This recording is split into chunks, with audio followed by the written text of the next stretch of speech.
damn, like tower. They see me, they know I'll be getting more higher, harder, rider. Pardon me, do you see me aiming? Ah! Woo!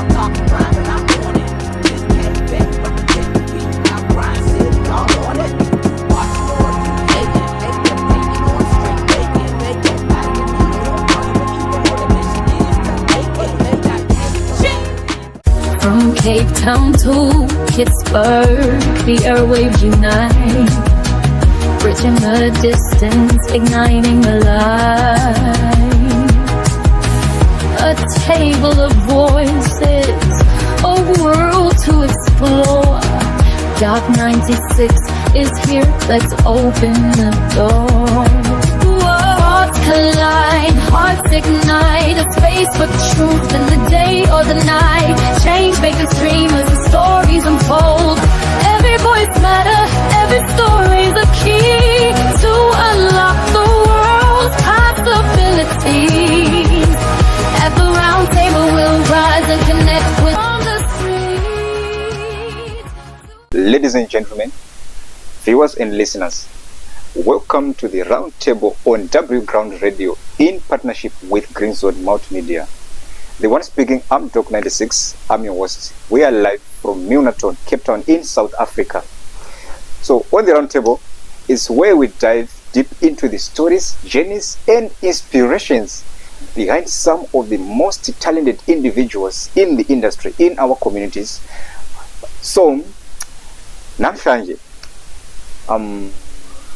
we are kicking our show hosting one of the most talented and rising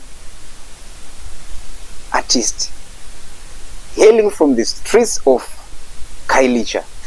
You know, there is that saying that says, coming from a place where most people think we don't own TV, right? Something like that. We are talking about your queen, your rap queen. Yes, ladies and gentlemen, help me welcome Balcalis. Balcalis, welcome to the round table. Hi, thank you for having me. How do you feel? How do you feel being here today? Well, I feel fine, definitely. So welcoming. You feel nervous? Yeah, I am nervous. Is it your first time being in an interview? Well, not really, but Then feel free. you always get nervous sometimes, so Yeah, but I give you the reassurance now. yeah, Yes. you feel free. To feel free. Yeah. Do you want water? I know, I do, am you, free. do you want water? No, I'm good. I'm good. Then you want water or today's, No, it's fine. today's Saturday, maybe you now pose like some shots, just to get yourself some confidence, So let's go into it, right? The first thing, I just want to take this opportunity to thank you for your time. You did not hesitate to come here to the show. You did not disappoint us. You didn't disappoint our viewers also. I just want to take that opportunity to thank you, right? So once again, thank you for coming. Then the first thing, I just want you to tell me I know about you, but the viewers, they don't know about you. So they want to know, who is this lady, who is this chick who is sitting there next to me? Okay. So I go by the name Balcalis, but I'm actually Siam Thunderbolt. Can I tell you something? Yeah. You see, look at them. They're looking at you. Look at them. Don't look at me. You've been looking at me the whole day. Look at them. Okay. Yes. So I go by the name Balcalis, but I'm actually Siam Thunderbolt. All the way from Nyanga East first, because I was born and grew up there. Then I moved to Khayelitsha my high school years. So Balcalis just came up as this rapper, slash artist. I'm just a people's person. That's Balcalis. Okay. Because when I heard about the name Balcalis at first, the first thing that ran out of my mind is bacon, because there is that, because I'm a fan of bacon. Okay. All right. So, Balcalis. Yeah. From Siamtanda to Balcalis. Can you try to explain to me? Like, I've been trying to find the connection there. Where is the connection? I thought maybe you'd be like Queen Sia, Queen what, some of those things. Yeah. But Siamtanda to Balcalis. Can you try to explain to me where is the connection? Where is it linking them? Okay, so firstly, Siamtanda is Balcalis, So what happens is, I didn't just be a rapper. I was into rapper, and I started growing up. It wasn't a plan of mine. So by the time I started being a rapper, I realized that Siamtanda won't cut it. I just have to have something that people are gonna remember me of. And then, like, on a rapping journey, we intend to be a reader too. Because for you to write, you must be able to read. So when I started reading books, I just discovered the name Balcalis. It just represented me, like, as a whole, as a Siamtanda, as a human being. So when I got the name, and then, the character from the book, when I got into reading more about the character, I realized that, damn, this... You fell in love with the Balcalis. Yeah, I fit perfectly, and then it happens that... And you're like, no man, I'm gonna take this name. Yeah, I had to. I have to. It represented me a lot, because Balcalis is so different from other people. So I just had to have that name. And do you mind telling me about this character? What was that? Yes, what about this character that you might like, hey, I must leave this Siamtanda and then I must become Balcalis? Yes. Well, it's not actually a character name. It's a thing that a character did. That character was being Balcalis. They were transforming their energy to the next. So what happens in this book is, this lady, right? She has to save her people, her village. Then there's dragons all over the world. Those type of books. So she had the power to talk to the dragons. So it turns out there was this one very evil dragon. Like, she had to transfer her energy to that dragon. So that dragon was then her. Like, they just did some magic there, and then that dragon was able to be her, and she was able to, like, save her village by being the dragon. Okay. So being Balcalis means I write music, I influence people, I make people to want to be Balcalis. Interesting, very interesting. Or maybe when you chose that character, maybe there was something that was happening, and then you thought, like, hey, if I pick up this name, and then I'll be able to save. Yeah. Okay, very interesting. At what age did you start writing? At what age did you start? Let me say singing. I don't know which one starts, because some they start singing from the church, from the choir, and then it goes on. Yes, like that. You grow up and then you start making your own choice. Like, I want to do this. I want to do this. Yeah. Do you mind telling me at what age? And Well, for me it was different. I feel like from 13, I was a dancer. Okay. So being a dancer, you have to listen to a lot of people. You're still a dancer now? No, I'm not longer. So when I was 13, I was this dancer. Like, we used to go to this center. It's called Solan Center, So there, like, we used to do a lot of different activities, like different things. So when I chose dancing, I actually wanted to get close to the music. Okay. Because we didn't have those type of speakers at home. So being a dancer actually got me a chance to listen to those music there. I wasn't even good at dancing. So and then I realized that I'm not just here to dance, I'm just here to write my own music. From listening to other people's music, from me just writing my own lyrics. I didn't even know it's lyrics, I just thought it was some of my thoughts until I found out, oh my god, these are lyrics. And then I started rapping from there, like just casually with my friends after dance, you know, until I entered this open mic there in Zolan Center still. So they also had dance classes. They also had like rap sessions. Rap sessions. Open mics. Yes. Yeah. So I switched from the dance to the open mics, and then I realized the demo was good. Okay. Make me understand something. That was 13 years. Yeah. All right. Your parents, how did you, when you started this thing, how did your parents accept it? Like your parents, like, are they religious people or what? Yeah, they're people. Well, at first I was just writing, right, until 17 years, and then I started recording at 17. So they didn't have much to say about it. They just loved that I was into art, you know. Because a lot of my family are into art, into music. Others, they play sport. So you had to have something that you can hold on to. And now it's 17 years, you know, is that time, is that age when you're like, nah, I don't care. Whatever if the parents say, don't do this, you're like, nah, I don't care. Given it, let's say your parents try to stop you, were you going to stop? No, I wasn't going to stop. I mean, it was actually a choice for me rather than for a family, you know. Because it was something that I also had to hold on to have to own. Because I own my lyrics. Nobody wrote those stuff for me. I wrote them myself. So that property, that thing is mine. I own it. Nobody can take it away from me. Rather than something that my parents left for me, like an inheritance.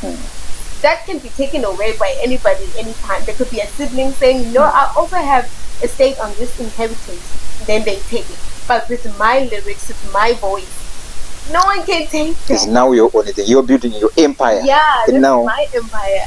Maybe you have children. Your children will inherit it from there. And you said, you talk about something to be remembered. And now when you die, people are going to remember you because of that. Yeah. Yes. Okay. Very interesting. As I said, this is the round table. We dive into those stories, you know, the journeys that you came through. Some of the stories that are inspiring, like your story is very inspiring, to be honest. Thank you. Right. So, when you started music at 17 years of age,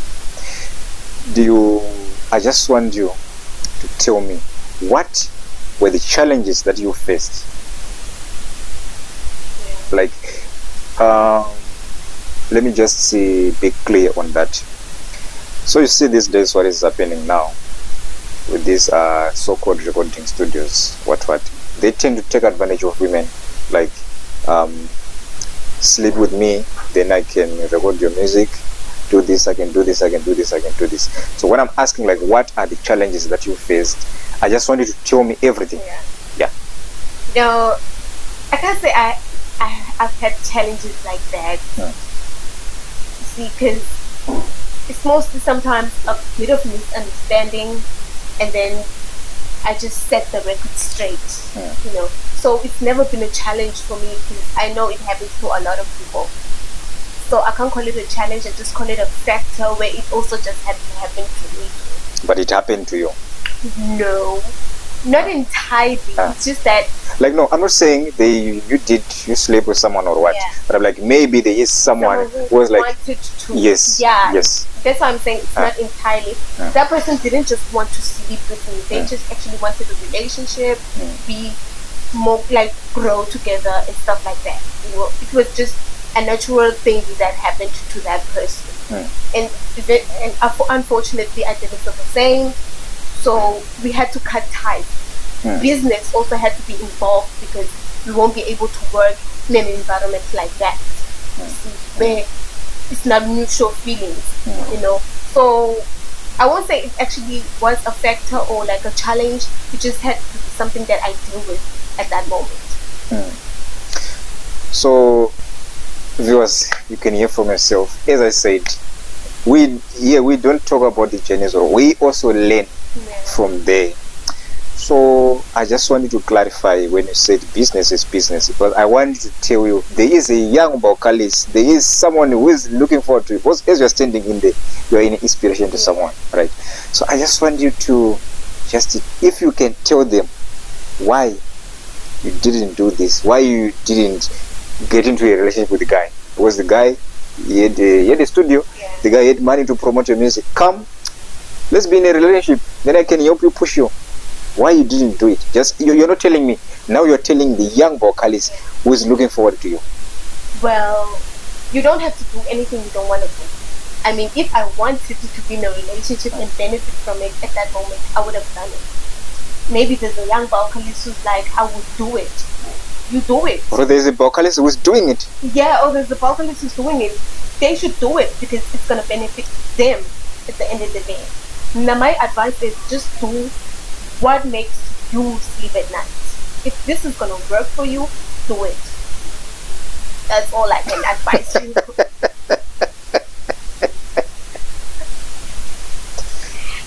As long as it works for you, just do it. If you feel like praying is going to get you somewhere, pray as much as you can. If you feel like worshipping other things, do that. That's you. Okay, I think they have answered in there. Senior Balcalis said, if you want to do it, just do it. She don't care whatever you do. As long as it's right for you, just go for it. Yeah. Right.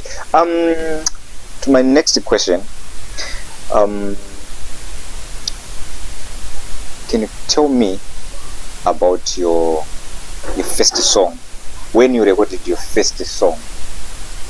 Yeah. How did people receive the song? Like, remember, one, you're a girl. You know, a lot of people, they look forward upon, like they look down upon girls, right?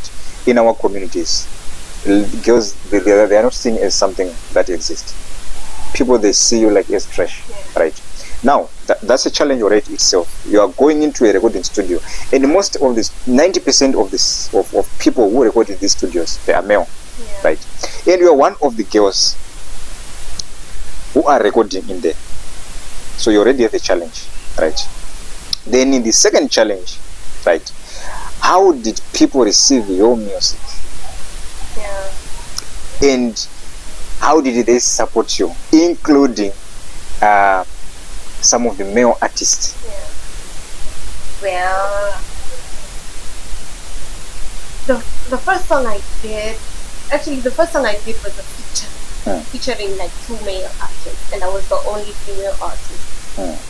I had to write my own verse, and it wasn't challenging though because those guys were younger than me, and from my reputation, I've always been the it girl. From the hood, from like a lot of guys knew I was the it girl. I was that girl who would say what she wants to say, regardless of how you're gonna feel about it. Yeah, sometimes I would have to sugarcoat because feelings are feelings. So I wouldn't say there was a problem with my first song because I was already familiar with writing, and like I just knew how to flow. Like I usually hang out with a lot of guys, like the niggas. So with them, I was like, these are my brothers. They can't harm me. Like, they know they're younger than me. So it wasn't even a challenge where I had to work harder than them.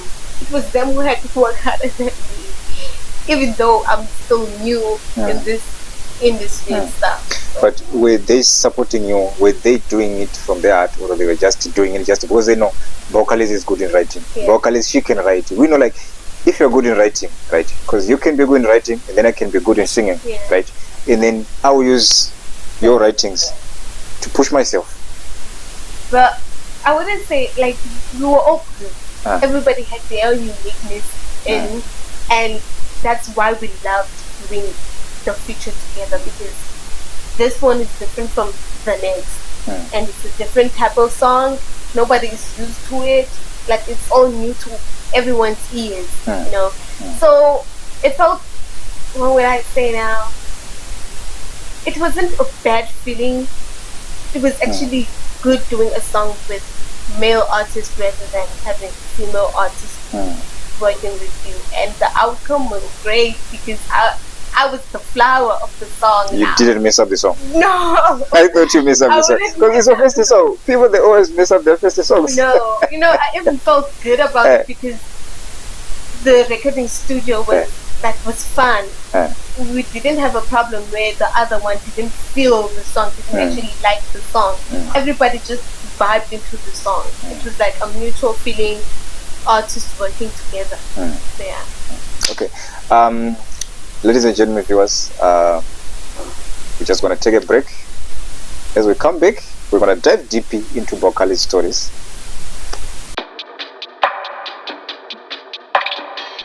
Your favorite, hotter than your greatest.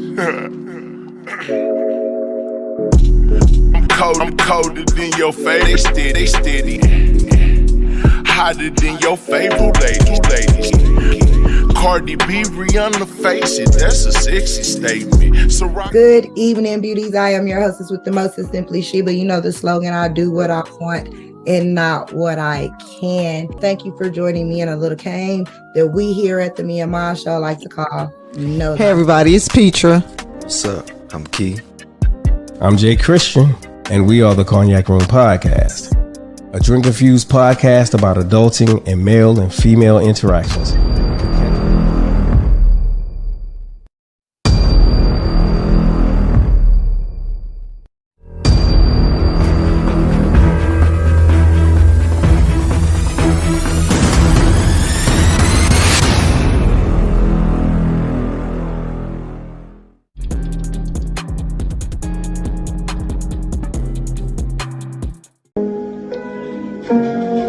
It's your boy, Mr. Freedom.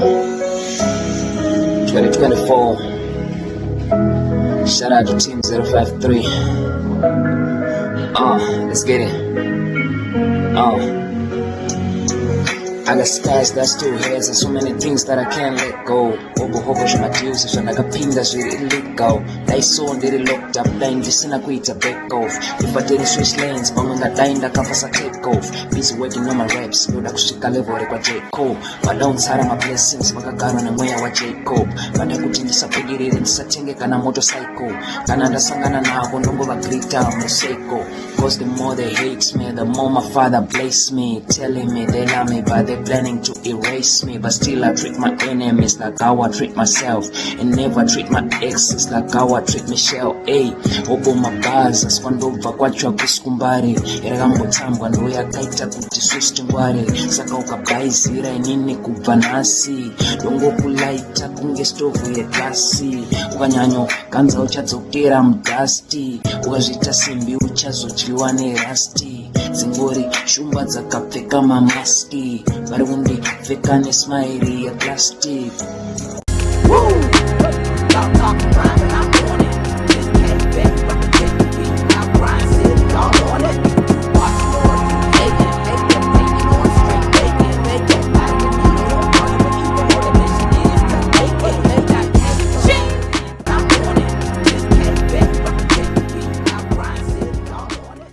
Yes, ladies and gentlemen, welcome to the second segment of the show.